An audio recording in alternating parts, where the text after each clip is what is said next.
সবাই মিলে চেষ্টা করলে দেশ দ্রুত উন্নয়নের পথে এগিয়ে যাবে বলে মন্তব্য করেছেন জাতীয় সংসদের speaker Hafizuddin Ahmad.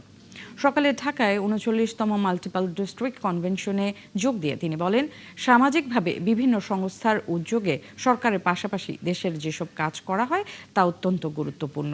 Lions club ইন্টারন্যাশনালের আয়োজনে স্পিকার আরও বলেন, সমাজের উন্নয়নে লায়ন্সের মতো সামাজিক প্রতিষ্ঠানগুলোকে সরকারের কাজে সহায়তা করা উচিত।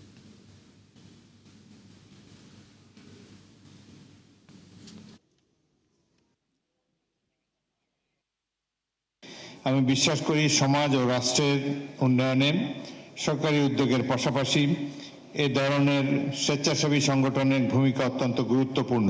মানবিক মূল্যবোধ, সামাজিক দায়বদ্ধতা এবং সহমর্মিতার যে শিক্ষা তা আগামী প্রজন্মের জন্য অনুপ্রেরণা হয়ে থাকবে। আজকের এই কনভেনশন শুধু একটি আনুষ্ঠানিক আয়োজন নয়, এটি সেবার আদর্শকে আরও শক্তিশালী, সুসংগঠিত এবং গতিশীল করার একটি গুরুত্বপূর্ণ প্ল্যাটফর্ম।